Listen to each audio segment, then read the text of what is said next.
Okay, so let me tell you real quick where we are era-wise in the Star Wars universe. And I'm just now realizing this worked out for Game of Thrones because you'd never seen it, but we have both seen this show, I think, more than once. So you also jump in if it, like, you know, if anything. As like if the I spirit moves me.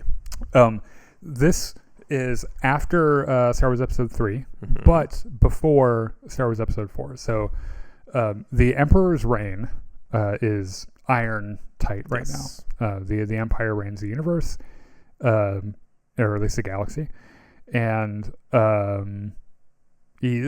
it's everything Palpatine wanted. He has complete control over everything, and you know, the Empire is kind of the final say. Little does he know that in a few years, a farm boy from Tatooine is eventually going to, you know, spark some things happening, but kill millions of people. Yes. But we're not there yet. Yeah. We have a fella by the name of Cassian Andor. Now, another thing worth mentioning is that because of the order that things were released, we know Cassian Andor from the movie Star Wars Rogue One. And we know that he goes on to have a happy life and lives until a ripe age. None of that is true. He dies horribly. Yeah. It's a Star Wars Rogue One, the one where they all die. Yes. But this is him a few years before the events, okay? And we open on Andor Season 1, Episode 1, called Casa. I'm going to move some stuff around. Oh, no, I don't need this. I only need my mouse. Okay. So we meet Cassian Andor, seen on your screen now. This rugged, sexy man played by Diego Luna, who walks into a seedy brothel on a planet called Morlana 1. And most people are there to fuck. And he's like, have you seen my sister? And they're like, okay, that's really fucking weird. But, you know, if that's your fetish, we don't judge here. He's like, look, she's a girl, obviously. She's Canary. She looks kind of like me. And one of the I guess one of the bar people was like, well, there was a girl that was here several months ago, but she left. Meanwhile, there are a couple of drunk dudes at the bar. We're like, hey, we want you to pay attention to us and not him. And Andor was like, fuck guys, I'm just looking for my sister. Leave me the fuck alone. And so he leaves, right? And these two drunk guys follow him out. Verlo and Kravis are their names. I have to remember exactly how I did this. Verlo and Kravis, yeah. So they follow him out because they're just two random drunk cops, and as we know, regular cops are the worst, but like drunk cops have to make everything everyone's problems. And so they follow him out, and they corner him, and they're like, "Hey, look, we're cops. Oh no, you're probably gonna get arrested or shaken down." And things get out of little control, and one guy slips and like dies. And then Cassian looks at the other cop and is like, "No witnesses," and kills him too. And then is like, "Oh, I just killed two guys. I should probably leave." Yeah. And so he leaves. Remember, the one guy was an accident. The other guy he straight up executed. Yeah, that was cold blooded. Yeah. So he flees the scene. He's now a wanted man. So we go to Ferrix, which is where Cassian lives. It's like a salvage planet, or at least in a salvage area. And we meet B2 EML, also called B2, who is Cassian's clunky, adorable droid, right? And he helps Cassian once he gets there, and their relationship is really cute. And there's this really funny gag where he doesn't want B2 to tell on him to his mother. Yeah. And so he's like, can you just lie? And he's like, yes. I have just enough power to lie for you. And he's like, okay, you never saw me, you never knew where I was. And he's like, okay, hold on. That's 2 lies. I'm going to have to recharge. It's this fucking droid is adorable and has as much, as you will find out later, by the end, as much to do with starting the rebellion as anyone else. So Cassian visits his buddy Brasso. Yeah. And he's like, look, I was with you all night. And he's like, what the fuck did you do? He's like, I didn't ask you that. I said, I was with you all night. And so Brasso, like a fucking bro, makes up this whole story. He's you were with me all night. You were with me. Things got a little heated. You fell out of your chair, busted your face up. I brought you home. There. Now, and listen to me. Start showing up to fucking work. You need to work. And it's really sweet. So Cassian also seeks out his friend Bix Kayleen, who is sharp and resourceful. She's a mechanic. She works at a junkyard. And they all work at a junkyard. That's their planet's thing. Yeah, whole thing is a junkyard. So something clearly used to be happening between Bix and Cassian isn't happening anymore. And things are kind of tense between them. And Cassian's like, look, I have an Imperial Starpath unit that I need to sell. So that real shady guy that that you call that comes in and buys real dangerous things for lots of money? I need you to call him. And she's like, that guy doesn't fuck around, right? And he's like, yes. Yes, that is why I need you to call him. Yes. Because I need to get rid of this yesterday. Yeah, well, actually, very hot merchandise. More specifically, I need to get rid of this, but I need the credits for it right now so I can get the fuck out of here. By the way, I executed a man. Anyway. So she's like, okay, I'll see what I can do.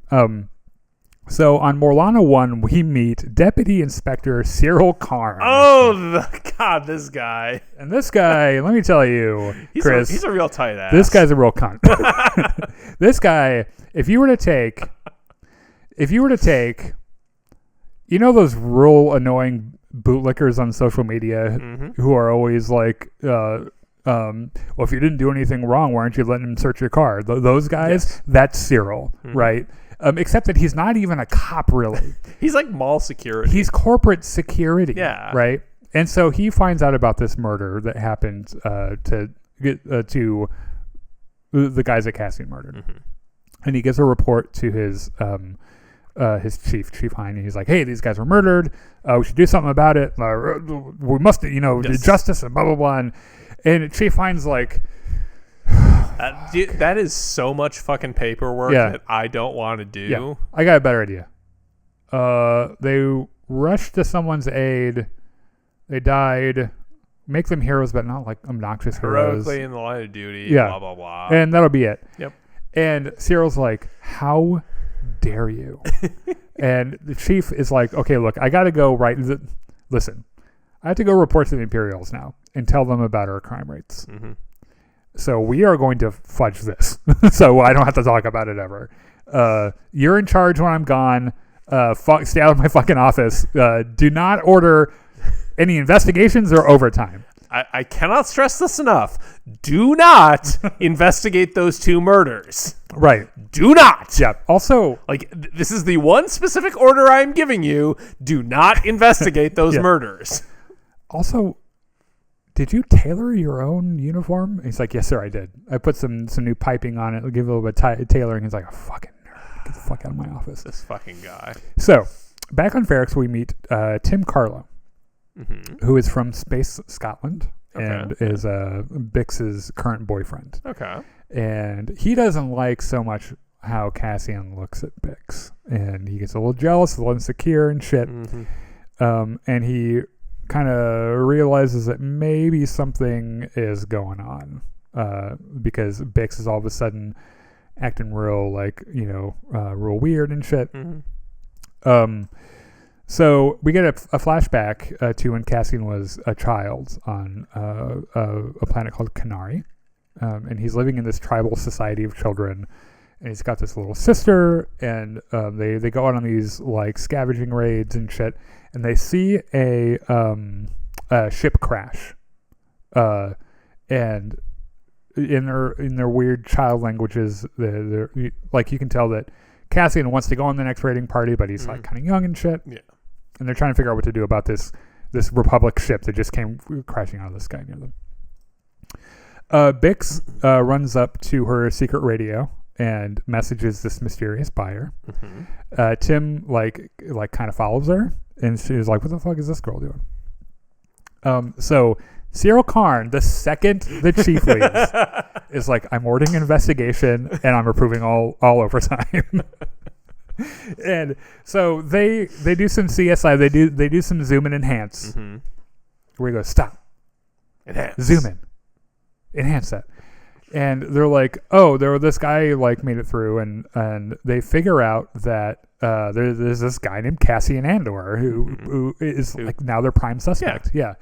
And there's this really good shot of Cyril looking at a hologram of Cassian, and you can see the synapses like fire for that obsession. He just becomes immediately. Cyril has a problem with obsession with people because Cassian is not the only person he gets obsessed with in the show. So,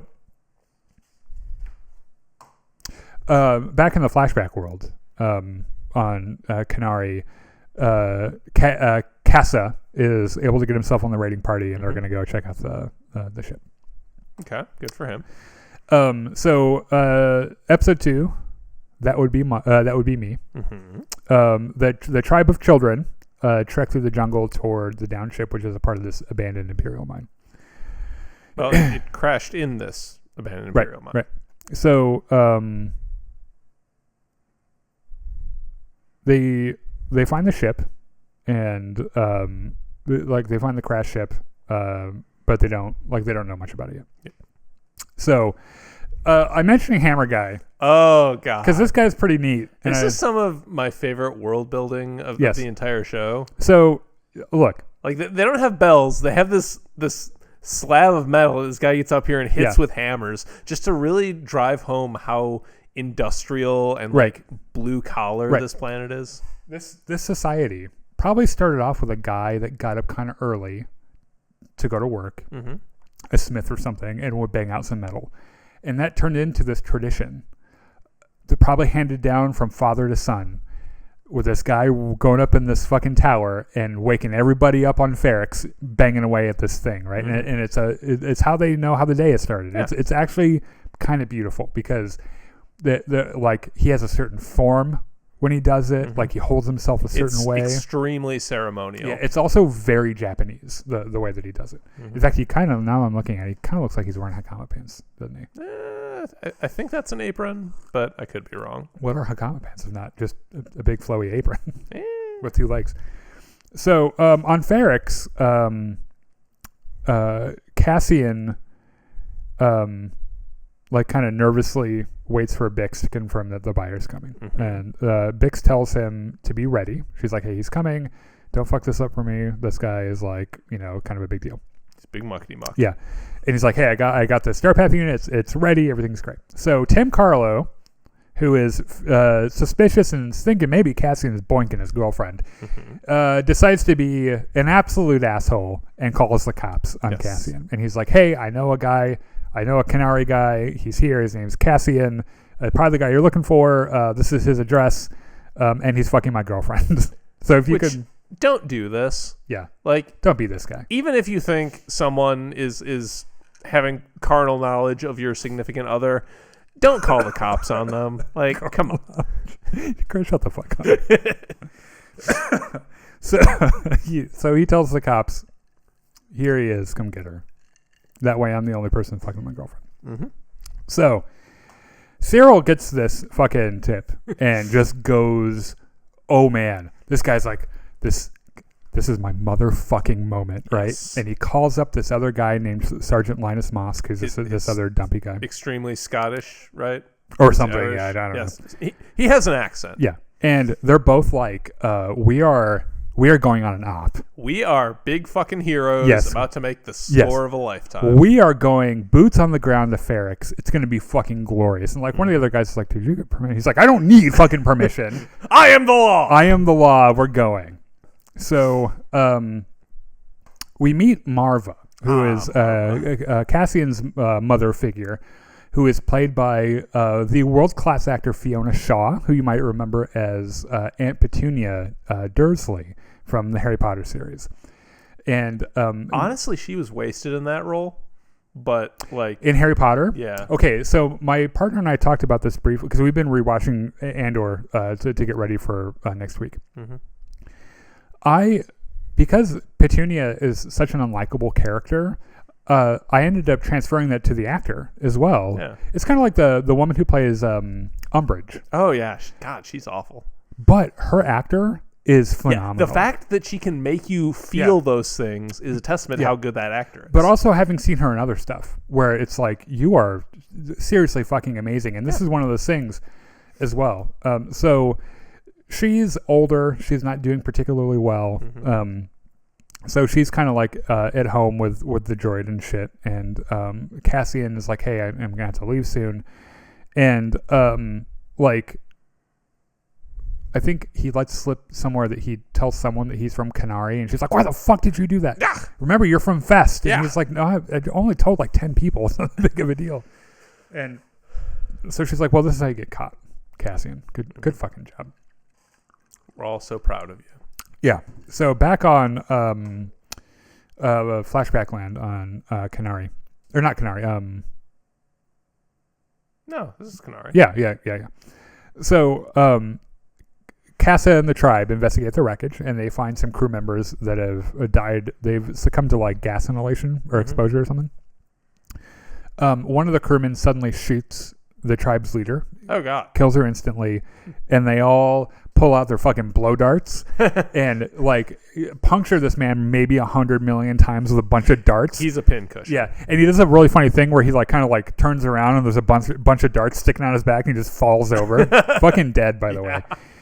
So Cassa doesn't like he's frozen with indecision, and you can tell that he's never been a part of violence like this. But like, there's something about this ship, man. And he's like, I got to see what's inside. Yeah. Which, I mean, if you saw a spaceship crash out of the sky, wouldn't you want to go look at it? No, that's true. That's fair. Especially if you're a 12-year-old kid. Oh, yeah. Yeah. So, here they are. Oh, my God. So they get in their fucking ship, and they go toward fucking Ferrix, right? And Cyril Karn and this Moss guy, they hold a briefing. They got their body armor on. They got their fucking guns. Witness picture. They got their guns. Yeah. They're feeling real big and full of themselves. They're military cosplayers. Yes. Right.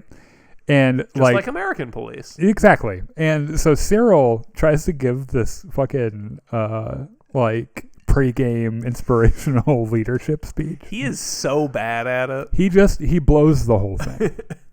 So some of you may die. Yeah. And that is a price that I'm willing to pay. Yeah.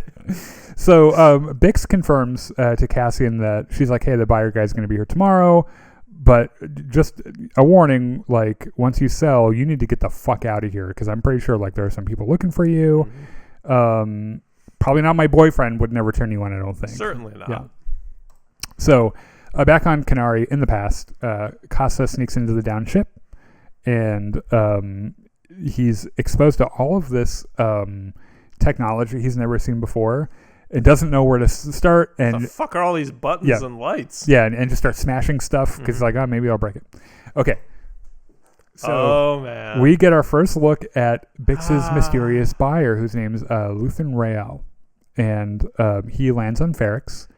This man's face makes me smile, not because like the character is a pleasant person or he has a particularly like likable face, but because this character is done so well, from the writing to the acting to the costumes and props, just like everything about Luthen is just so great. He is multi-layered and complex. Yeah, you're absolutely right. So he lands his fancy fucking ship and then takes a shuttle into Ferrix. And everything about this guy is calm, deliberate, calculating. He always knows where the exits are. This dude does not fuck around. And he's got a really cool walking stick that looks kind of like a lightsaber. So, I'm not sure why this is in my notes again. But basically what we're taking away from this is that everyone on this ship is dead. Yes. And one of them was definitely killed by a bunch of children. And this like is kind of a problem because, as we'll find out later, like the Republic might show up and find out that a little tribe of children killed their guys, and they might have a big problem. They win a little Lord of the Flies. Yeah. So Luthen gets to Ferrix, and he heads toward an abandoned factory where Cassian has agreed to help him, right? Meet him. And there's this really good line he says to this guy he's talking with here. This guy says, hey, if you can't find it on Ferrix, it isn't worth being found. And in the moment, you don't know what it is, but there's a part of Luthen's brain that's like, why do you think I'm here? And you, like, on the second watch, you're like, oh, right, he was never here for that fucking Starpath unit, right? Mm-hmm. So Cyril and Linus Mosk show up at Cassian's mom's house.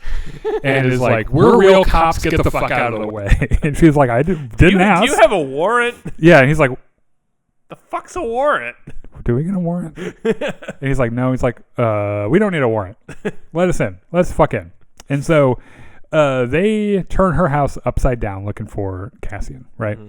And they harass the droid. Motherfuckers harass the droid.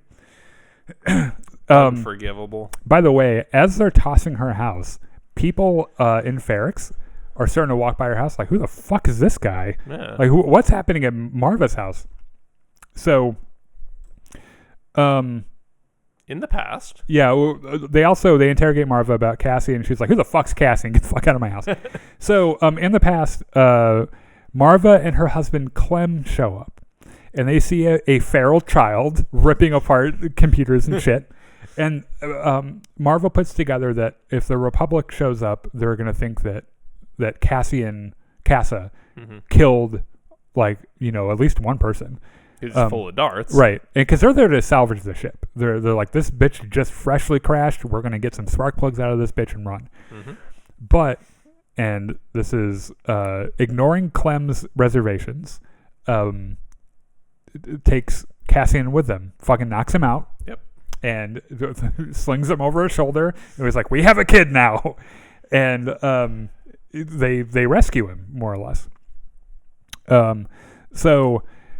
Cassian meets Luthen at the abandoned warehouse, right? And Luthen arrives, and Kiro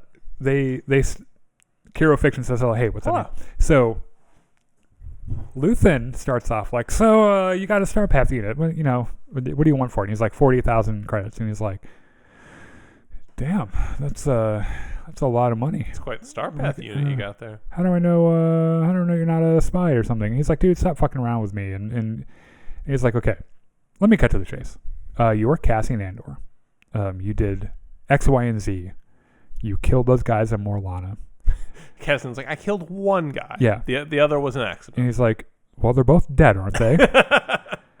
And he's like, "What if I were to tell you that I'm not here for an Imperial Starpath unit? What if I told you I was here for you?" And Cassian's like, "Well, I would think that was really fucking weird." And he's like, "You know what really interests me about the whole Starpath unit thing? And which, by the way, if that's all I can get, I'll pay you the fucking 40 grand for it, right? But tell me how you got it." And Cassian's like, "No." And he's like, "Okay, I'll pay you an extra $1,000. Tell me how you got it." And he's like, "It's fucking easy. You just walk into their house and pretend like you're supposed to be there. They're so fucking arrogant and you are so low that they don't even notice you. You walk past them, you shit in their food. They don't know because they couldn't possibly imagine that anyone would ever have the gall to speak truth to power. And that's how I did it. Walked straight into their fucking house and I took it because I wanted it." And Luthen's like, "That's why I'm here." The cut of your jib. Yeah, and he's like, "This, whatever this is," which, by the way, I know about your dad. And I know he was hung in town square by a bunch of fucking stormtroopers. Fucked up.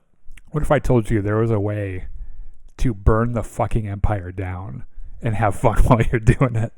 And Cassian's like, "Oh, no, that's not, no. That's a little bit far. I'm here to sell a Starpath unit, sir, and get the fuck out and avoid prosecution." And he's like, "Okay, but there are a bunch of soldiers here to find you, and I may be your only way out." So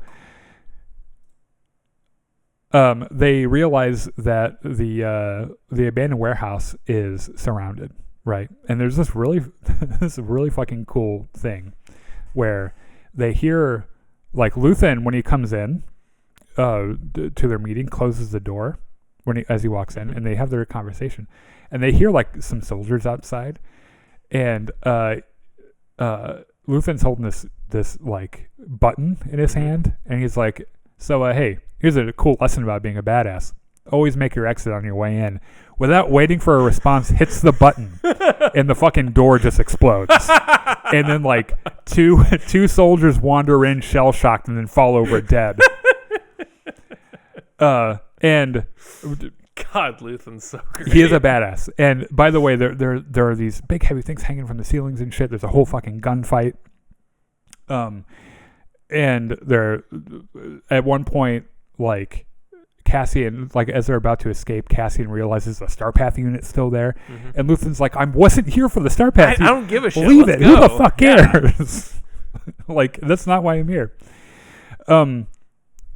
So the people of Ferrix aren't necessarily happy about having the fuzz at their house, and so everyone starts banging on shit in like a rhythmic thing. Yeah.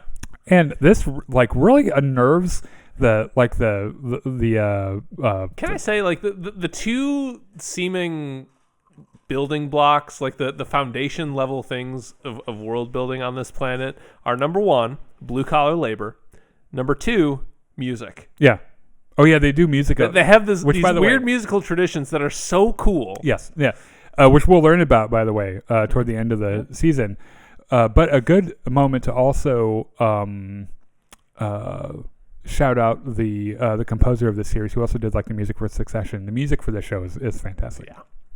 So this unnerves all of the corporate security guys. What the fuck are they banging? Because like they're not doing anything wrong. Yeah, they're just banging on these things. But it's still like really bothering them. Yeah. So Bix is like, this has to have something to do with Cassian. There is no way that the entire city could be this turned upside down and Cassian being involved, right? So she runs to help him, and she's caught by Primor officers. So Tim goes to save her, gets shot dead, and you know what? He gets sent to the Backstreet Boys reunion tour. That's what you get for opening your fucking mouth, Tim Carlo. Snitches get stitches. Tim Carlo Esposito.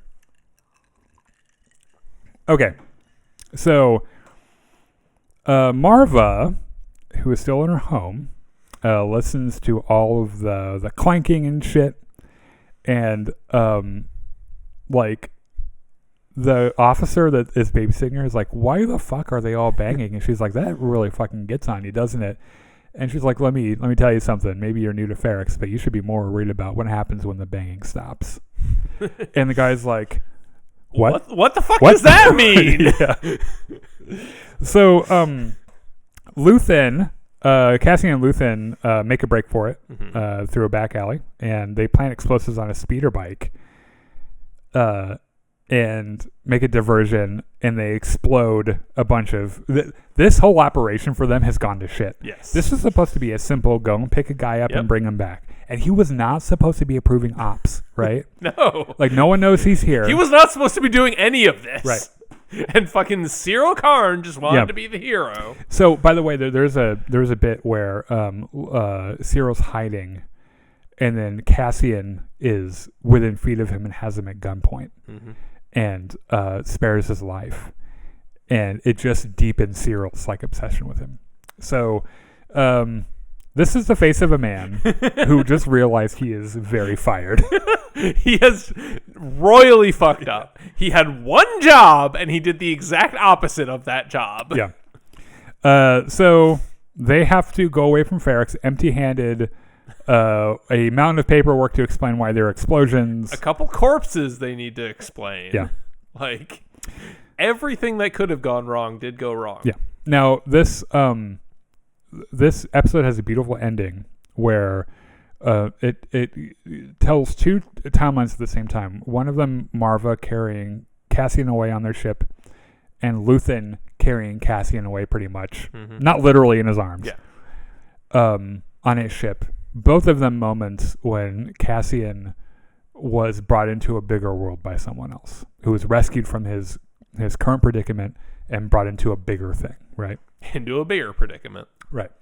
So this is Andor season 1, episode 4, Aldani. So Cassian Andor wakes up on Luthen Rael's ship called the Thondor, and Luthen is like, look, dude, we have a rebellion. It's going to be fucking awesome. Come along with us. We're going to beat the shit out of the Empire. And Cassian's like, no, I just want to get away from the cops. And I'm only doing this shit for money. Like, I'm not a freedom fighter. I don't want your shit. And so eventually he agrees to join a mission that Luthen's putting together. And he's like, just one little job. We'll pay you a bunch, and then you can go our separate ways. Yeah, he's like, but I'm only doing it for the money. And can my fake name be Clem? And he's like, okay, that's fair.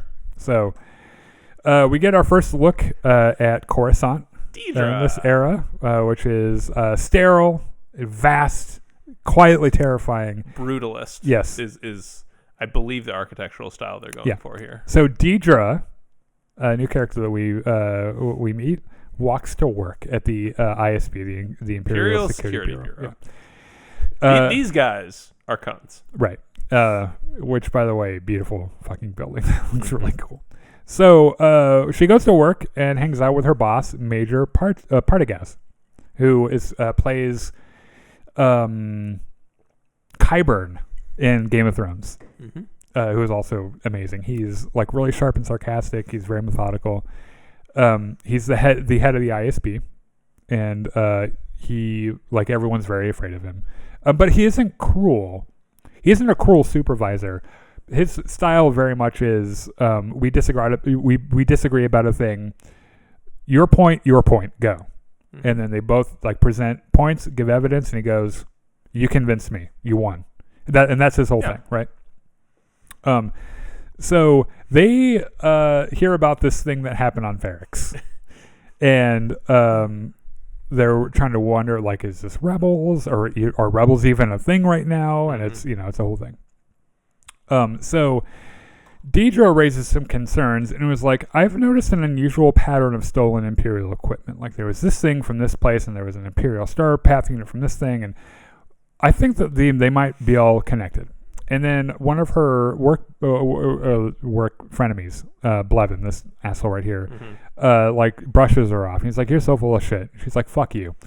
And so Partagas is like, "Okay, your point, go."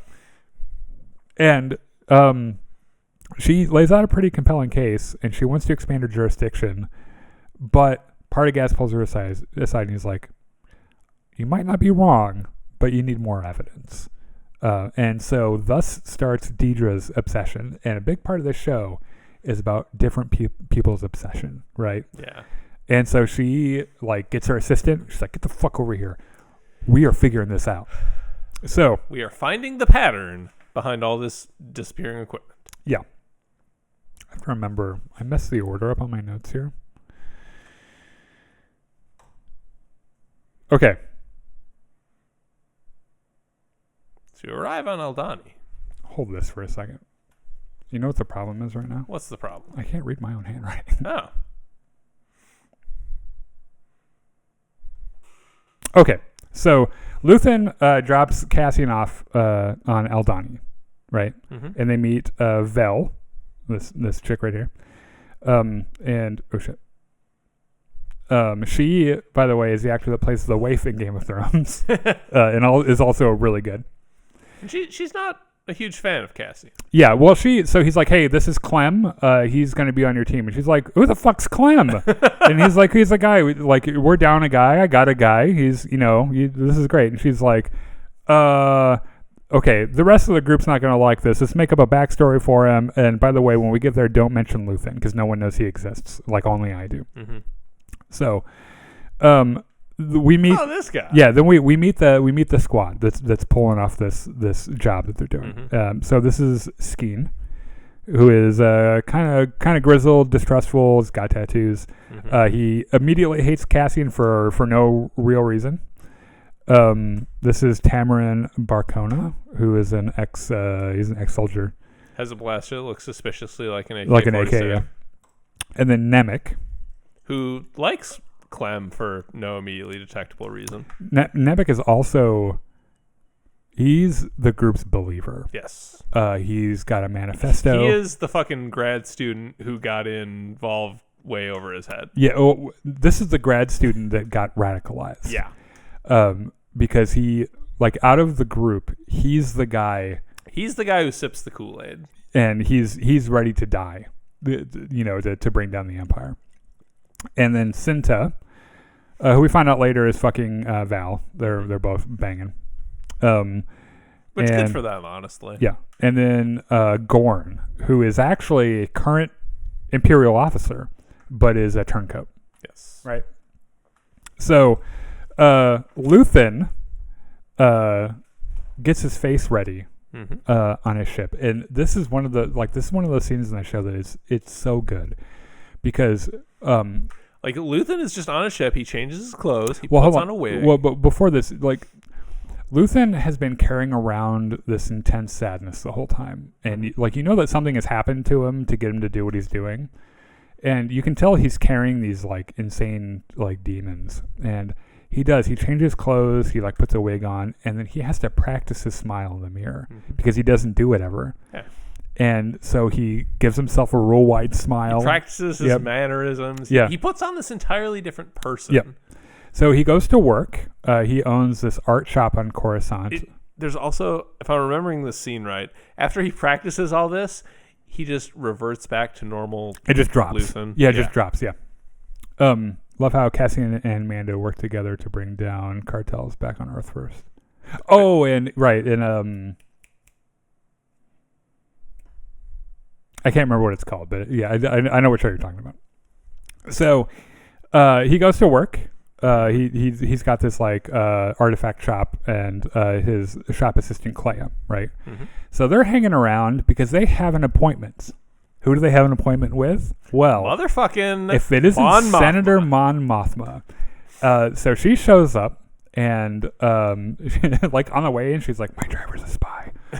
And he's like, "Oh, okay." Oh, okay. So, well, why don't we discuss this in the back room? Yeah, and so they have a whole conversation where he's showing her around to all the exhibits. He's like, "Oh, I'm looking for a birthday gift for my husband and blah blah, the one with the gambling problem. Remember him?" And he's like, "Yeah, I remember."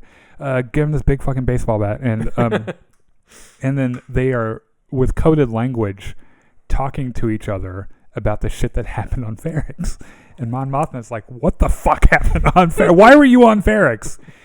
And so the whole problem here is that Luthen takes risks, and Mon Mothma has a lot to lose by getting caught. And so she's like, "You're gonna ruin this for everybody if you keep doing shit like you're doing on Ferrix. Like calm the fuck down." Her position, I think, is that she's trying to reform the Empire as much as she's willing to rebel. Right. Which, by the way, this is an idea that Mon Mothma, not soon after this, becomes disabused of very fast. Yes. And it starts when she has to kill a man. Like, we will see her radicalization in real time, but at this point, she's still thinking, like, maybe we can fix the Empire. Yeah. Maybe we can reform it into something more resembling the Republic. Yeah, I'm reading right now. I'm reading a Star Wars Reign of the Empire or something, which is mostly a Mon Mothma story, and she, like, kills a dude with her own hands. And then after that, she's like, "You know what? I'd do it fucking again." Girls get it done. Yeah. So, oh, God. Yeah.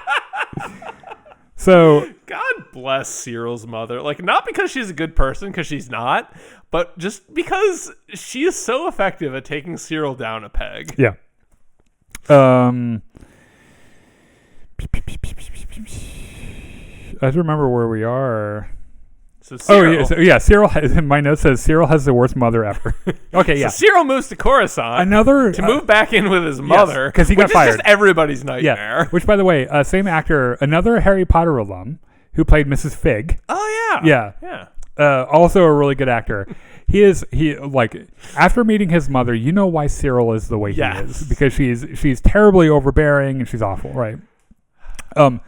So later that night, the group on Aldhani kind of like talk about what they're going to do. There's an upcoming event called the Eye of Aldhani, which is a celestial event that will allow them to sneak into the garrison. Mm-hmm. And it turns out that the whole payroll for the whole sector is in their vault. And that's a lot of fucking money. Shit ton of money. And they're like, what would make a lot of pipe bombs? All of that money. So we're going to go steal it. And Nemec also... like fucking waxes poetic about people who are displaced and scattered by the Empire, and like cultural erasure and all this other shit. Yep. And you can all that grad student shit. Yeah, but he is so. And don't get me wrong, I fucking love Nemec. It's another thing I should mention, especially in today's what we'll call it political landscape. I've been my partner and I have been rewatching this show, and we of course have the trailers for season 2. And I got to tell you, this show makes my blood run really hot sometimes with that, like, all I'm saying is that Nemec says shit and I'm like, he's got a point. Yeah, no, I'm with you, man. Yeah. So, see episode 5, The Axe Forgets. I love the line that the title comes from, because it's so wonderfully evocative. I don't think that's in my notes, so when we get there, say it. Well, it's this scene, I think. Oh, is it? Yeah. Well, all I have in my notes is that Cassian wakes up to find Skeen go through and shit, and which he really does not like. Because Skeen is like pretty sure he's hiding something, and Cassian's able to lie his way through it, and he's like, "No, I'm here for the revolution," and Skeen's like, "That's a bunch of bullshit." Like, come on. Well, I don't know if it's this scene or not, but Skeen is like chopping firewood, and he talks about how like he was somewhere and the Empire did a crackdown on the whole planet. When he tells us, and he says the tree remembers, but the axe forgets. Right. Yeah. Which is just a perfect encapsulation of what that sort of crackdown does. Like, for those people on that planet, like, this is an incredibly traumatic event. But for the stormtroopers who did it, it was Tuesday. Right. Yeah. It's just another day. Just another day in the job. Yeah. Right. So, Terramin kind of gives them some marching lessons. He's like, "This is how you look like a fucking Imperial." And they practice how they're going to blend in during their infiltration, and how they hold their blasters and shit. And they kind of go into some of the plan, and Cassian's like, "Guys, this is not a very good plan. This is a little underbaked. And here are some ways that maybe you can make it better. Like, because this one fucking ship, your getaway ship, how the fuck are you going to fly that? How are you going to get off the fucking rails?" And they're like, "Oh, we thought we'd figure it out when we got there." And he's like, "Well, we can't do it that way. Like, we have to figure it out now." Yeah. He's like, "You guys are the worst fucking rebels I've ever met." But you have met us. Right. Right. Yeah. So we get a little sneak peek at Gorn's dual life, who oversees the operations at the Aldhani garrison. And he's very good at pretending, while people are watching, to be the uncaring Imperial. But the second his back is turned, you can tell he's just waiting to burn everything down, right? So he is right now is trying to manipulate things to give the team their best chance. So they're like, he like walks up to a guy and he's like, "Hey, we're doing the Eye of Aldhani tomorrow, right? Like, you're guarding this really important thing tomorrow." And he's like, "Yeah." He's like, "Why don't you take tomorrow off for the Eye of Aldhani? You treat yourself. Yeah. You've been a good soldier. You showed up to work once. Yeah, like go and watch the fucking meteors and come back when it's all over. And I won't tell anyone. Who would I tell? I'm your fucking boss." Yeah. And he's like, "All right, that's all right." So, Cyril Karn. This is one of my favorite scenes in the entire show. Yeah. It's just Cyril eating cereal while he and his mother are passive aggressive at each other. Right. Like, she's like, "Well, Martha's son does this and that." And he's like, "Oh, for fuck's sake, fuck Martha." Also, the blue milk. Excellent touch. Yep. They do also. There are a couple of references throughout the show of this shady uncle figure, who she's like, "I'm gonna call in." I can't even remember his name. Uncle, whatever his name is. Remember, this is not a new Rockstar's every detail you miss breakdown. I'm a little buzzed right now, and I'm doing a lot of this from memory. So shut the fuck up. But she was like, "Oh, I'm gonna call in Uncle fucking Ned or whatever," and I can almost guarantee you we're actually going to see this uncle this season. I would think so as well, because they mention it too many times for it to be a weird one-off thing. And it looks like Cyril moves up in the world based on the trailers. Real quick. Yeah. Well, even in this season, because like she's like, "Oh, Uncle Ned is going to get you this real cushy job." And he's like, "Fuck Uncle Ned," frankly. Yeah. So at the ISB. That's the wrong slide. This is not the ISB. It is not the ISB. Why don't you tell us about the ISB anyway? I think you missed a slide. Oh, no. Oh, no. What did I do? Well, let's see. Where were we? Yeah, we're a little bit past it. There we go. That's the cereal scene. Okay, here we go. I'm using Google Slides, by the way. Anyway. So at the ISB... That's a bot. Oh, yeah. I told you, they're all on kick. Yeah. So Deidre at the ISB continues her case about the coordinated rebel shit, and Blevin the asshole tries to shut her down. But Major Partagaz finally thinks she has enough, and he's like, hey, kid, I like your drive. I'm giving you a short leash, but go get him, right? So Mon Mothma goes home to hang out with her husband, Perrin, and her daughter, Leda. And so Perrin is just the worst. I swear to God, if this were any other story, he'd be like the unemployed husband who plays video games all day and shit. I think he is. Yeah, I think he is the Star Wars equivalent of that, because like his wife is a senator. What does he have to do? He throws parties, yeah. and he has a gambling problem. Yeah. Yeah. And then Leda is she's a teenager, so she's an asshole. Right. But she's also trying to find her place in the world. She's trying to find what she believes in and what she wants to devote her life to. Right. Which we will get there. Yeah, it turns out. But she has found something that she maybe should not. What's that thing she found? Being a trad wife. Yeah. That's what she wants to do. So Nemik and Cassian talk by the fire, and Nemik kind of like explains his belief system.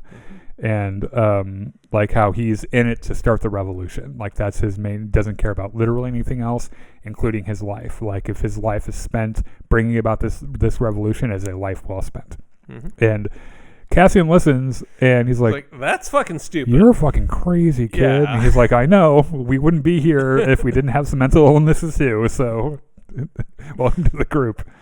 So Skeen, there's a little bit of a reconciliation between Cassian and Skeen. Skeen opens up about his brother, who had a tree grove. This is where that conversation you were talking about earlier happens. But it's kind of a moment of unexpected vulnerability, right? And he makes very clear still, though, that he does not trust Cassian. And Cassian tells him, he's like, okay, well, if we're being honest, I'm being paid. And Skeen's like, I am shocked. Shocked. Yeah, first to discover that mercenaries are in the rebellion. Yeah, but also we have one rule in the rebellion: is we don't do it for money. But you know what, kid? At least you're honest. Mm-hmm. Yeah. So Nemik has built this adorable scale, not to scale, but close. Yeah. Representation of the garrison, and they go through a little bit of their plan, right? God bless his heart. Nemik is just trying so hard. Yeah. So they explain so basically the plan is we take the governor. March in, we take some high-level hostages, we get the money, we load it on ships. We use their ship, and we escape through the Eye of Aldani, and then everything. And no one will get hurt, and it'll be great. Yep.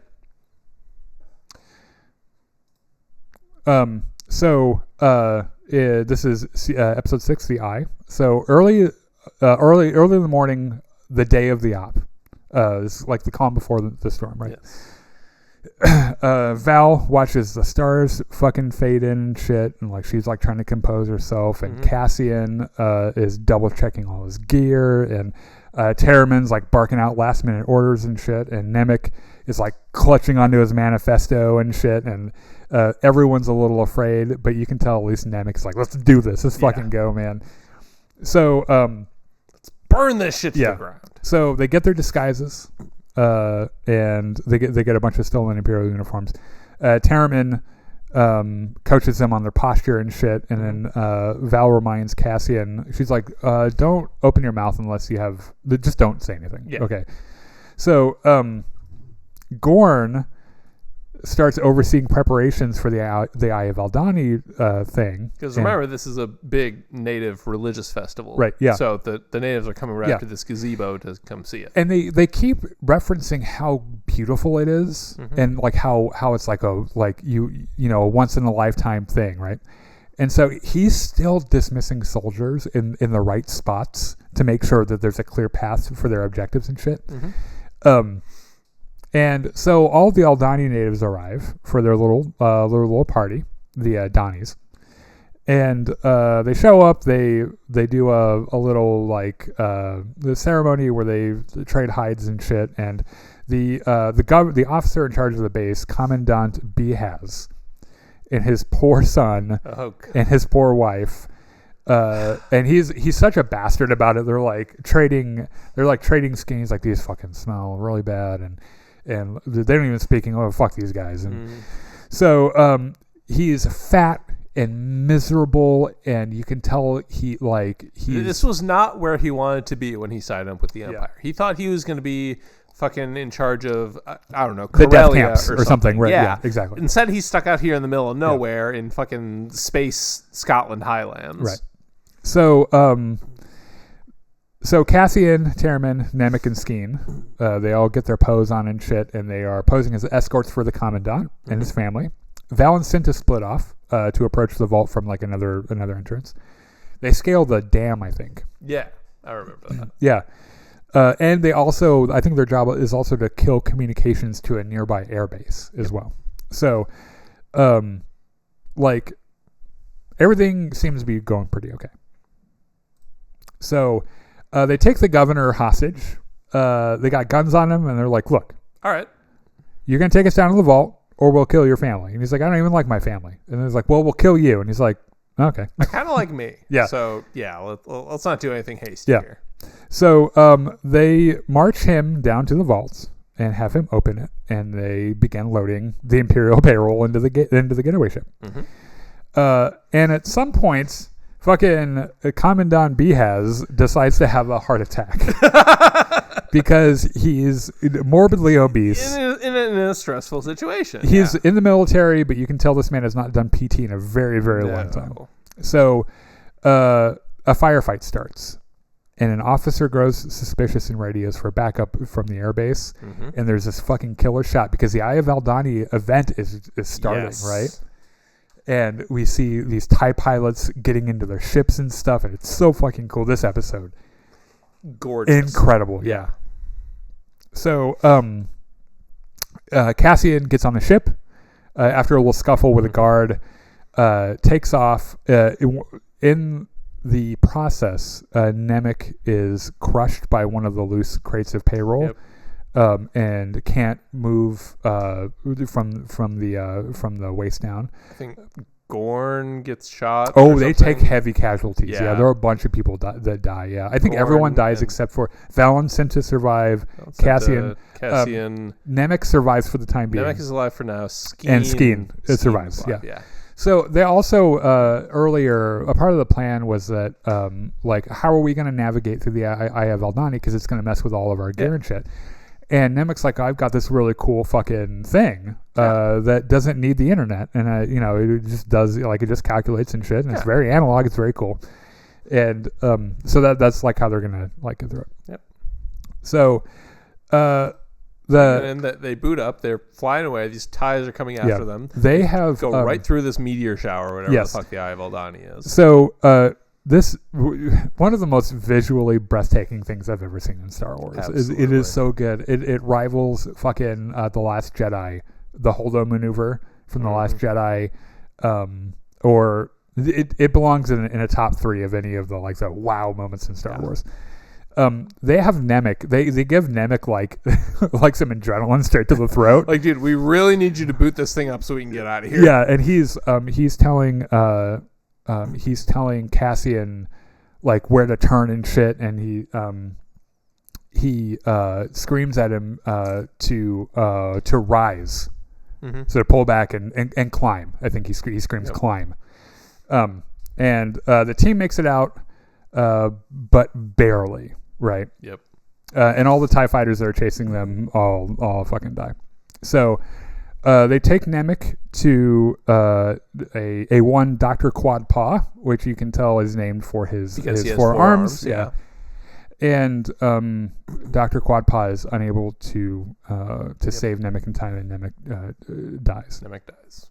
And it's actually really sad because Nemec was that kid was really cool. But at some point, he had given Cassian his manifesto. Not yet. Or at least a copy. Not oh, yet. okay. Yeah. I'm sorry. So, Skeen walks up to Cassian. He's this fucking guy. Yeah. And he's like, Skeen's like, I got this really good idea. Like, all this has gone to shit. How about we split the money 50-50? We both leave. And he's like, oh, and all that shit I made up about my brother, that shit was fake. Yep. And without hesitation, Cassian pulls out his gun and shoots him in the head. And he's like, no. Because Cassian does not fuck around. Yeah. When he decides has been revoked. Yeah. He revokes with extreme prejudice. Yeah. So after Nemec dies, Cassian tells Vel, he's like, hey, Skeen was going to... he was going to betray you. I just want to leave with my share, and maybe a little bit more to buy myself a new life. And that's when Vel is like, this is Nemec's manifesto. He'd want you to have it. And so she gives, not that he would have wanted to have it. He asked Vel to give Cassian his manifesto as like one of his dying wishes.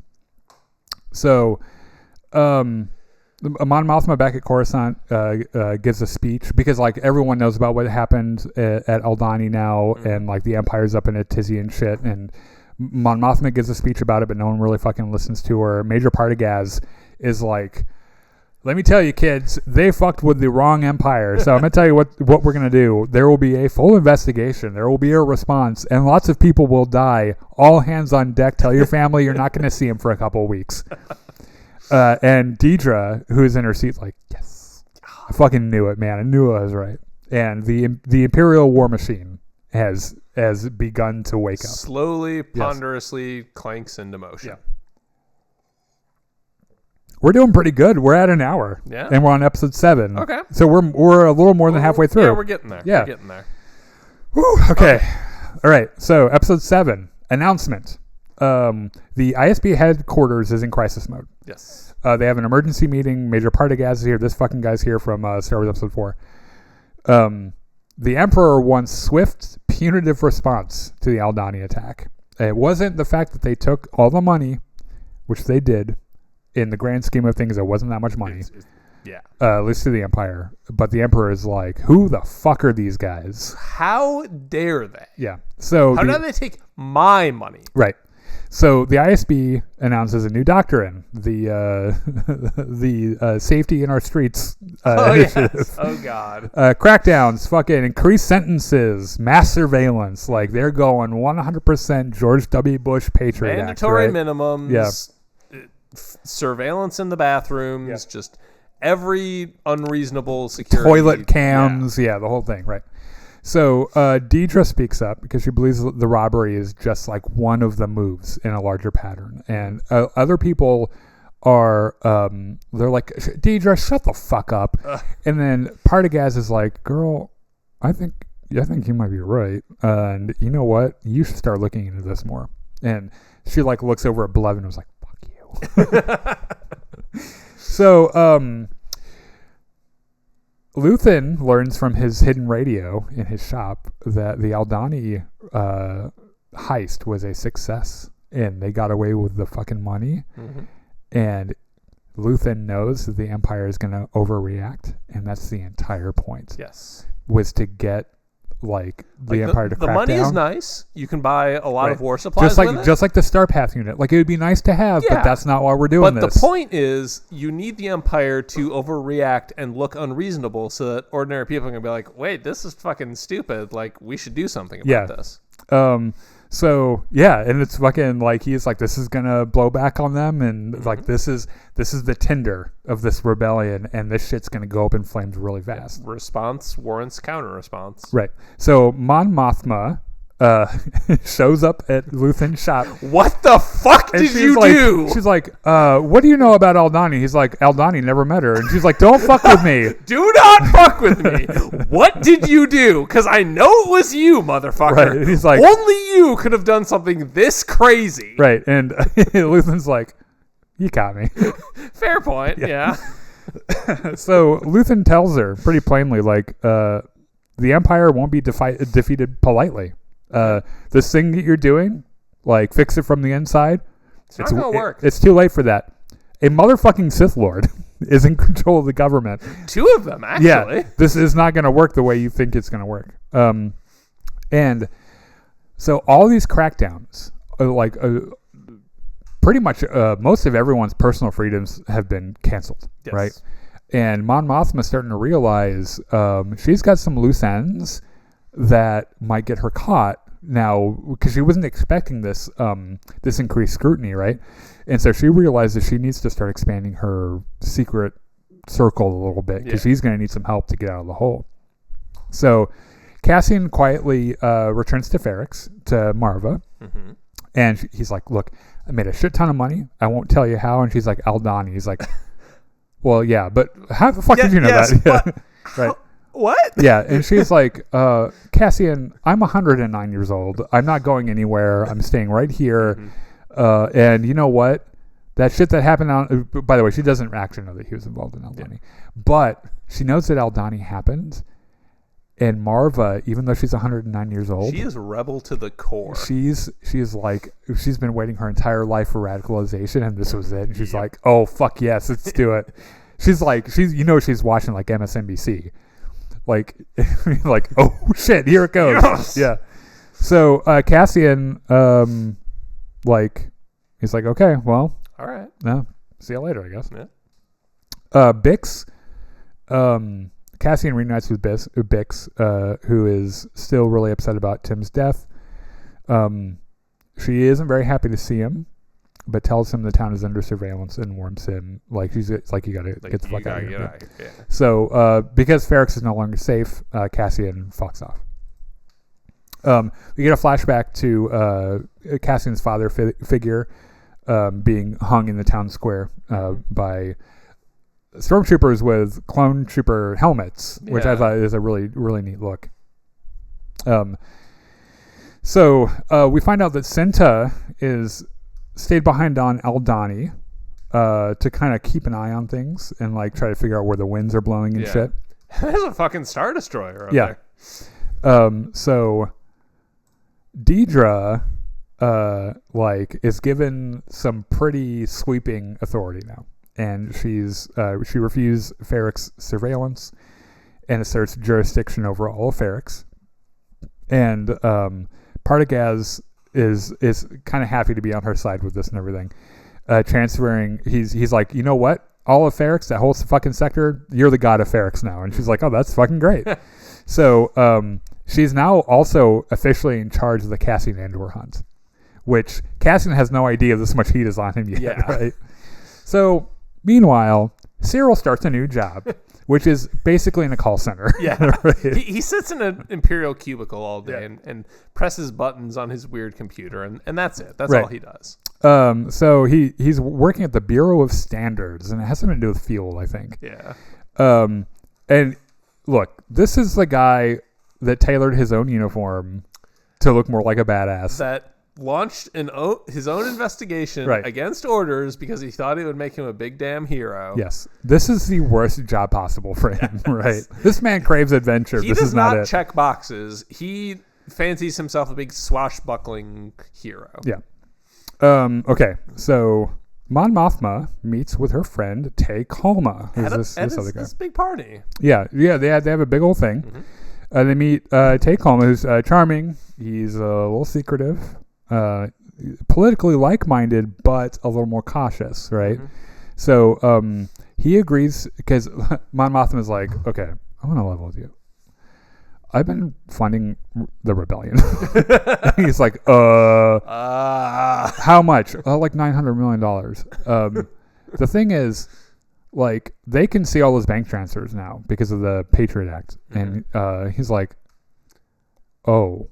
That's a problem. Yeah, so you need... Okay, so right now as a Band-Aid, we're going to move that shit through some charitable accounts and shit, but, like, this is only a Band-Aid. We're going to have to go kind of ugly with this at some point.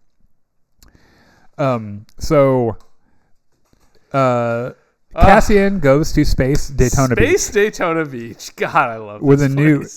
new identity. Fucking his name is now Keith Girgo. Okay, all right. Not a great name. Florida man. Yeah, he lies low. He's fucking spending days on the beach, living a quiet, anonymous life. He likes to party. He likes to flirt. He likes to hook up with girls in his hotel. Yep. But the Empire is everywhere now. And really, with a wrong place, wrong time thing, he wasn't even doing anything shitty. Just a K2 unit just fucking pins him against the wall, says, "You are under arrest. Do not resist." Right. They take him before the judge, and the judge just on a whim. Guilty. Get him out guilty, 6 years in prison, have fun. And he's like, the fuck? What? I didn't do it. And she's like, I didn't fucking ask if you did it. I said 6 years prison, get the fuck out of my face, kid. I didn't do that. Yeah. I did some other stuff you might not be pleased to hear about, but I didn't do what you're accusing me of here. Like, this is bullshit. So, episode 8, Narkina 5. Cassian arrives to his new home, which is a gleaming white Imperial labor facility surrounded by water. Mm-hmm. And the troopers tell him, like when they get there, they're like, "Hey, the floor's electrified, so if you step out of line, you're gonna get zapped." And he and the new prisoners are marched in to the intake room. Everyone's barefoot because of the floor, and the guards. They've got everything down to such a thing that they have done this a million times before. Right. They barely speak. Everything is managed through just like brute routine in the electric floor. Yeah. And so we meet Kino Loy. Kino Loy. Who is the captain of their floor's labor effort, right? He is gruff and commanding, deeply institutionalized, because he's been here for so long. Played by Andy Serkis, who does not get to play under his own face enough. Yes. He is such a good actor. Yeah. You know him as Gollum from Lord of the Rings and probably a dozen other roles that you just never realize. Yeah, Snoke. Yeah. Like, this is what he looks like. Yep. He is a phenomenal actor. Yeah, so good. So he tells Cassian, he's like, I don't know what the fuck you were doing before this, but here we work hard, we keep our fucking heads down, and we live. All right? Mm-hmm. I'm not a bad guy. I just want to fucking survive until the end of my sentence. And I want you to as well.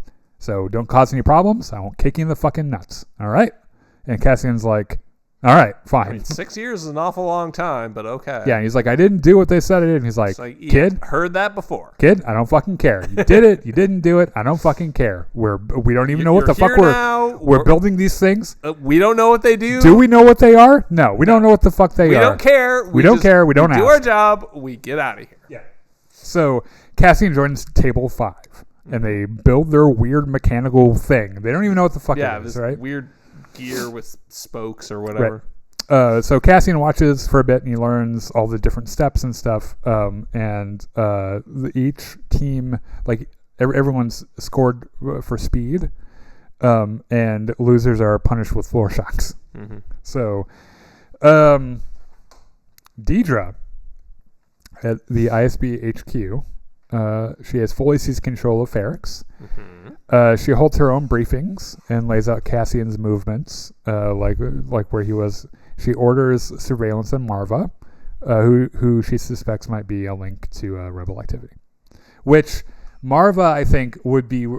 I have a feeling that if Deidre was like, Marva, I know you're a fucking rebel, Marva would be like, aw, thank you. That's the nicest thing anyone's ever said to me. So she calls a guy in. Cyril fucking Karn. Because he was involved in this botched raid, right? And the second Cyril walks in, he's like, I love you, I'll die for you. And she's like, did not ask. Didn't ask. Tell me what you know about Cassian Andor. So he gives a report on what happens, and Deidre is like really creeped out by him. Mm-hmm. And she's like, and he's like, but I can be a part of the investigation. And she's like, we'll call you. See, I know what happened the last time you investigated someone, motherfucker. Yeah. I do not want you anywhere near my investigation. Right. She's like, we'll call you, don't call us. Mm-hmm. Stop texting me. So Mon Mothma has another dinner party. The Mothmas, Chris, throw a good fucking dinner party. I mean, they're politicians. They have to. And Parent seems to live for the dinner parties. This dude is in his prime. I mean, he doesn't have anything else to do. Again, his wife is a fucking senator. Like, he is set for life. Yeah. So she more or less is just setting up more shit with Tay to move her money around. Perrin, her husband, is really passive aggressive about the whole thing. I don't think he wants anything to do with any rebellion and shit. No, he's got it good. Yeah. And if anything, and like he does not have anywhere near the moral scruples that Mon Mothma has. Guys, Perrin's the Trump voter in the Mon Mothma family. He just is, and not because he's a fiery believer. Yeah. Just because he saw it on the news. Yeah. And he's like, you know what? They said on the news that he'd make the economy better. Oh, whatever. And like he said lower taxes. I'm on board with that. So Bix crawls up in her little thing and tries to send a message back to Luthen. Luthen receives the signal and then does not answer. And they're like, we're not going to contact her. Like, it's too fucking dangerous.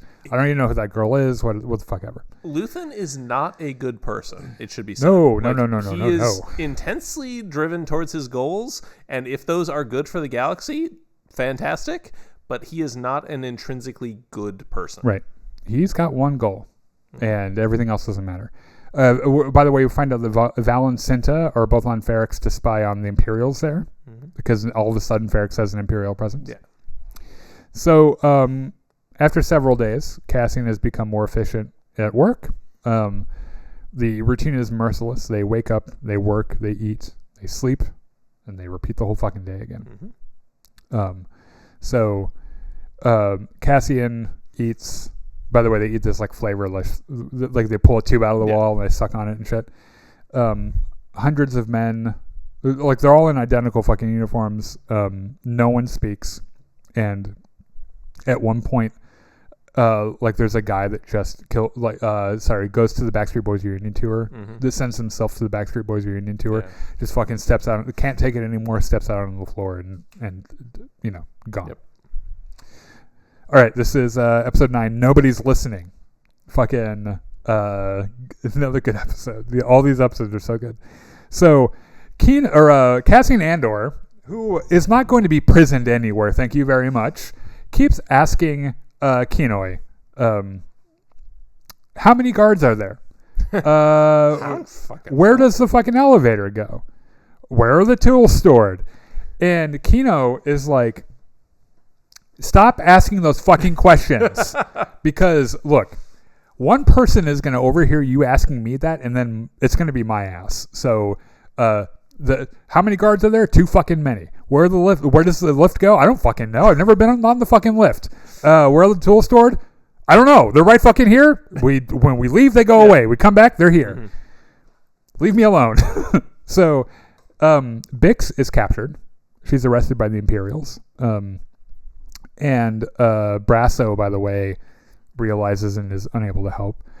And so this is the start of the whole ordeal with Bix. And she is, in another amazing scene in the show, is tortured by one of the creepiest men I think I've ever seen in TV, who has put together a playlist for her of these alien children dying. And their screams are a form of intense psychological torture for humans. And so they torture her. And then I don't think we even know at this point what she gives up information-wise. No. But it's horrifying. And when it's happening, there is no sound, which makes it even more unnerving. Yeah. So Deidre tells the ISB that Bix... Oh, I guess she did give him valuable intel. But they don't know Cassian's current location, right? Because he was arrested under a fake name, right? And no one knows where he is, right? Yeah. He's in there as Keith, whatever the fuck. And I guess they just never bothered to compare pictures, because like, I don't know. As we've established before, I don't think the internet actually exists in the Empire, so I don't know. So she orders more surveillance, makes Marva like priority 1, which again Marva would find out and be like, "Oh, thank you." So, Cassian discreetly recruits another prisoner, this guy, Zhao, to help him loosen a water pipe. And he's like, hey, what do you know about the fucking pipes in the bathroom? And he's like, they got water in them. And he's like, oh, okay, tell me more. So, Cassian is clearly laying the groundwork for an escape, right? He don't want to be here no more. Cassian Andor will not be imprisoned. So we find out a pretty shocking thing.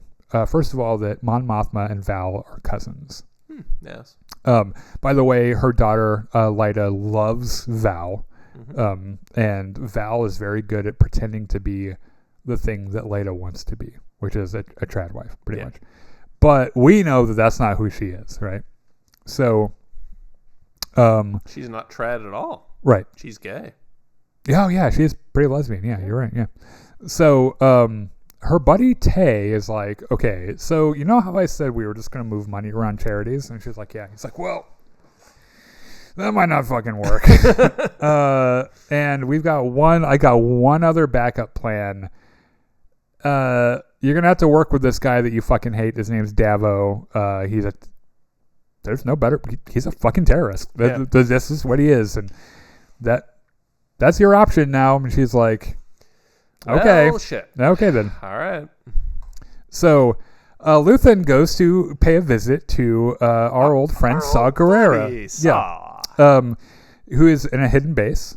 By the way, Saw is such a maniac that no one wants anything to do with him, even the hardcore guys. Yeah. Because, I think Saw just wants to blow up things and watch people scream. Like, that's just... He's kind of the Punisher of the Star Wars universe, actually. Yeah. So he's also really unstable. Yes. He's really paranoid. He's really volatile. He doesn't like collaborating. And Luthen tries to convince Saw to work with a guy named Anto Krieger, a rebel leader planning to attack an Imperial power station. And Saw's like, no, fuck that guy. Fucking hate him. And they're like Luthen's like, you ever met him? He's like, no. Fuck that guy. Okay. Goodbye. And so Luthen's like, okay, I guess I'll fucking go. Cyril follows. Girl, no. Follows Deidre to work. Like, the way you say that makes it sound really creepy, and it is. Exactly. Like, Cyril is a giant fucking creep. That's exactly what it is. He follows her to work, and he's like, hey, girl. She's like, what the fuck? What are you doing? He's like, let me help you find Cassian Andor. I really want to help you, and also I want you to step on me. Yeah, step on my ball sack, please. She's like, I will file a restraining order. Yeah. Get out of my way. She's like, I could have you put away in a place you've never heard of for the rest of your life. And he's like, would you please? So she's pretty much like, don't ever come here again. And I swear to God, I'll kill you. So something is wrong up on level 2. Something weird is happening. So all the levels are all, they're not allowed to talk to each other. Mm-hmm. Though they do have a weird hand signal thing that they do through the windows. But rumors start to fly around that the guards killed an entire floor. And that it was a mistake that they made and they were covering it up. And what ends up happening is that a guy who was set for release was released and then was brought back to another floor on accident. They were supposed to take him to another world, to another prison, but they put him back where he was. And everyone was like, what the fuck, dude? You're supposed to be freed. Yeah. And he's like, no, they extended my sentence. Like, they just arbitrarily were going to send me somewhere else. Instead of cover it up, they kill the entire floor, right? So the one of the old guys on there's a guy on their team. He's an older guy, which, by the way, plays a character in the 1989 Batman, has a stroke and is in really rough shape. And the prison, the response is, it's like, oh, I mean, he's not going to be able to work anymore. Just fucking throw him out the fucking. Get him out of here. He can be replaced. Right. And Kino liked that guy a lot. Mm-hmm. And and then Kino hears the rumor about how all of the release dates, it's all a sham. You're just going to come right back in anyway. And it's kind of a commentary on recidivism with American prisons. Mm-hmm. And something snaps in Kino, and they fucking line up, and Cassian asks Kino how many fucking guards are on each floor, and there's a beat of silence, and he says never more than 12. And then the episode Kino Loy ends. has been radicalized. Yeah, and you're like, let's fucking go. Yes. So, episode 10, One Way Out. Oh, Jesus Christ, God, this episode. So, Cassian and Kino digest the horror that level 2 was wiped out because a prisoner was mistakenly re-released into another floor. They figure out how many guards there are and shit, and they're trying to figure out, how do we bust this shit open? How do we get the fuck out? Cassian and other prisoners kind of like they're like exchanging their ideas for the plan and shit. But they have to go tomorrow during a routine personnel rotation because things are going to be a little more chaotic than usual, and it's a good time for them to break up. So Marva on Ferrex, Marva's health is worsening, and she's refusing to take her meds, and she's starting to become a problem for the Empire, where she goes on a little walk and likes to gather some information and pass it along and shit. And there's this heartbreaking thing where she talks about it, about how when they hung her husband in the town square, how every day on her way to work she had to avoid the town square, and now she walks right through the town square with a smile on her face because she knows that she's working to burn the Empire down. And it's like, the fucking testicles on this woman are insane. And but she's not doing very well health wise. And Deidre's watching her, by the way. And they say not to arrest her. They're really just waiting for Cassian to show up, right? Because they have no idea that he's in prison. Mm-hmm. So Anton Krieger walked into an ambush at Spell House, which is a thing that Saw and Luthen decide to do, where they're like, oh, we're gonna cook Krieger. We're going to turn him over to get some to get a better footing against the Empire. And if I remember right, Luthen says he's going to do this, and Saw is like, that's a little bit fucked up, man. Like, even for me, Saw Gerrera, if you're willing to sell out Krieger, who's to say you're not willing to sell out me? Yeah, right. And so, I have to sneeze. I thought I did. Power through it? Oh, there it is. There we go. Proud of you. Only one. I usually sneeze in sets of 3, and I have no idea why. Anyway, so they're also wanting to ensure that the ISB doesn't have a mole. Mm-hmm. So they come up with this plan to make it look like there was like a accident or something.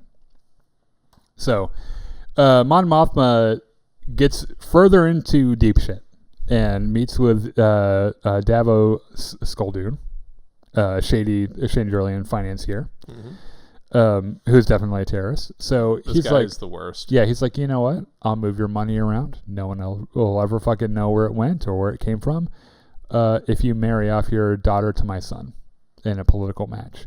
And she's like, fuck no. Motherfucker. Yeah. She's like, fuck no. And her daughter's like, fuck yes, that kid's hot. Like, political marriage, all the trad wife shit I want to do, this is all it, right? Mm-hmm. And Mon Mothma's like, for fuck's sake. But Mon Mothma, to her everlasting shame, is like, do it. All right. Fucking burns her own daughter in a situation that she knows that she's going to end up regretting. Something she could stop. Fucking burns her daughter. She could have said no. Yeah. But, like, something about Luthen is getting to her. Yeah. Well, she's fucked. If they find out about her money, which they're very close to doing anyway, she is fucked. Like, yeah. Like she'll be put to death. All right. It's the last fucking work shift over at Prison Factory. And Cassian and the others are trying to act normal. They're all hiding tools and shit in the places they need to be. Kino Loy is trying to also, like, they're trying to keep everyone to look like they're working and shit. And the tension is building, and a new prisoner arrives. And as the platform lowers, Cassian jams a lift, and they start their whole fucking thing. And Cassian runs into the bathroom and saws open a water pipe, and the water, like, floods the floor and shorts out the electrical floor. and chaos fucking erupts, right? Prisoners are rushing guards. They're throwing tools. One fucking guy's climbing a fucking elevator and shit. The klaxons start fucking blaring, and they take a guard down and they get his blaster, and that's all they need. And they start climbing floors, mowing down guards as they go. Fucking take out the guards on one floor, lean over the rail, be like, the floors are off. Fucking get in. We're doing a prison break, right? So they make it up to the command floor, and Cassian's like, Kino, fucking give everyone an inspirational speech. Yeah. And Kino gets on the mic and he's like, we've taken control of the prison. And Cassian's like, motherfucker, you gotta do better than that. You gotta be inspiration. Yeah, like, come on, fucking step. And he gives this fucking, this amazing monologue. And you should, go watch it because it's way better than we'll ever be able to do it justice. But he says, there's only one way out. Right now, the building is ours. We'll never have a better chance than this. And then it says, I'd rather die trying to take them down than give them what they want. And if we can fight half as hard as we've been working, we'll be free. And then ends his speech with one way out. He says, one way out, fucking drops the mic. And Cassian's like, that's what I'm fucking talking about. So the fucking... everyone starts climbing up to the very top floor where there's a door leading out to the ocean. And they all line up and people start jumping off and swimming the fucking shore. And Cassian turns to Kino. He's like, let's fucking go. And Kino's like, shit, dude, I can't swim. I don't know how we didn't think of this, but I can't fucking swim. And it's heartbreaking. Yeah, it is. And this is the guy who's been the heart and soul of their rebellion after he got moving on it. Right. And he can't go with them. Right. And so Cassian and his buddy Melshi, they fuck off. They escape. There you go. And they leave Kino there, who I believe he's coming back in season 2. He and Melshi escape. Melshi, by the way, is a character we will end up seeing in Rogue One, which is really cool. Does not live to the end of the movie, but that's okay. Very few characters do. Right. And then Luthen meets this guy named Lonnie Jung, who you might recognize his face from a recent frame in the ISB, because this man is the ISB mole, right? And he's very unassuming, kind of meek, very easy to miss. And he's been feeding the rebellion information. But he wants out. Yeah, he's like, I've got a kid, and like if they catch, like they will kill me and my entire family. And Luthen is like, sorry, that's not how we do it. And he gives Lonnie another monologue in an episode that has an amazing monologue already. Another monologue, and explains to Lonnie. It's like, look, what we're doing all in here. on this shit. Yeah, he's like, this is what we're doing here. I am giving everything I have, including my life, to burn down the Empire. Yeah, he says exactly, I burn my life to make a sunrise I know I'll never see. I share my dreams with ghosts. I'm condemned to use the tools of my enemy to defeat them. And then he looks at Lonnie. He's like, no, you are in this forever. Now get the fuck back to work. And he's like, okay. Did you practice that before I came down here? That whole monologue? All right. Episode 11, Daughter of Ferrix. How are we doing on time? Oh, we're making pretty good time, actually. Okay. Just keep it rolling. This is going way better than Game of Thrones, by the way. So, oh,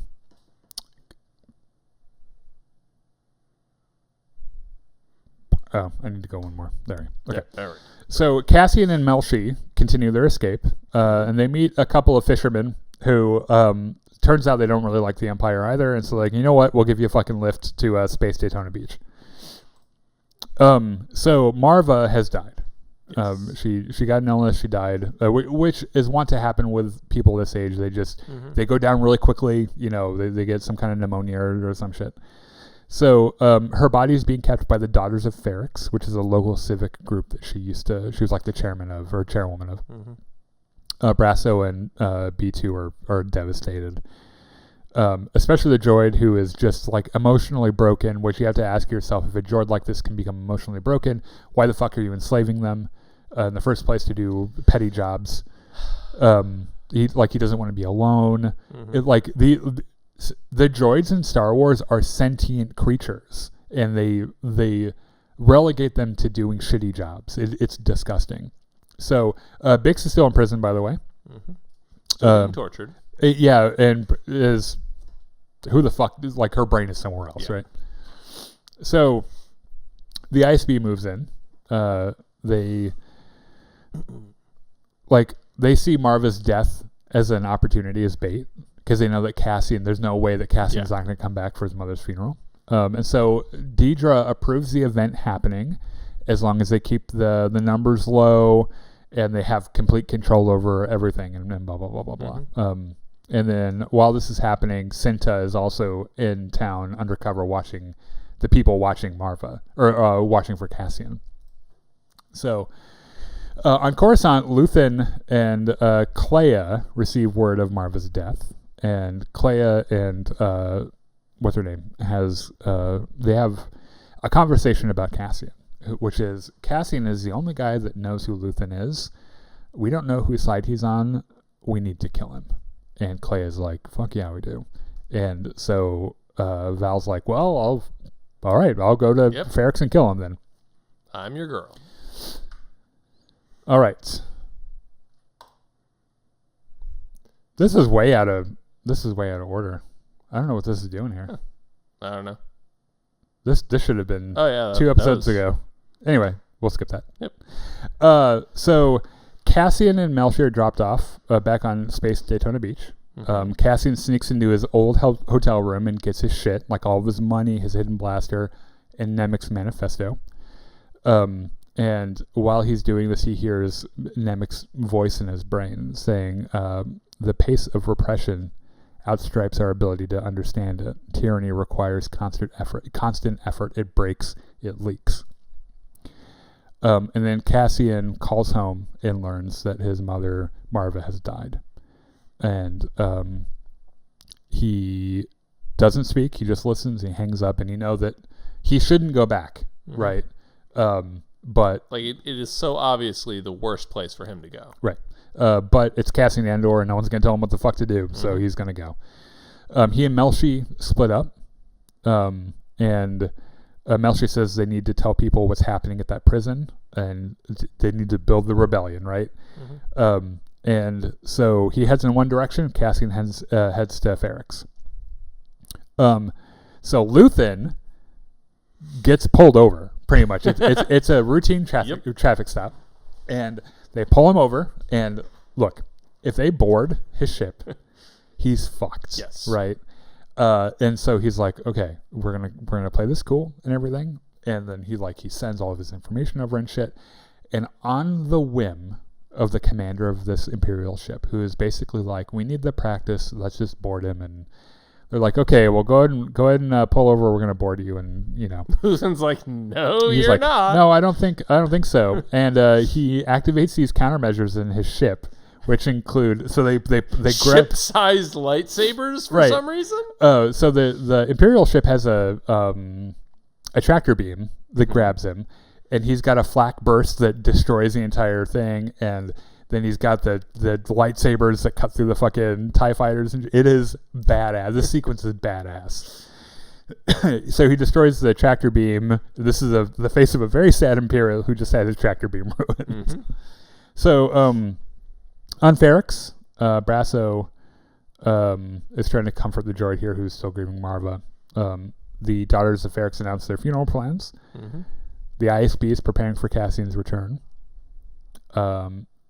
Cinta, Corv, Deidre, Cassian, fucking Cyril gets a message from his old buddy from his bootlicking days, who's like, I think Cassian's gonna be on Ferrix. Fucking Cyril's on his way to Ferrix.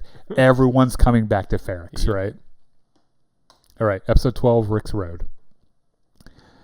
So Deidre arrives on Ferrix personally, flanked by fucking Death Troopers. Yep.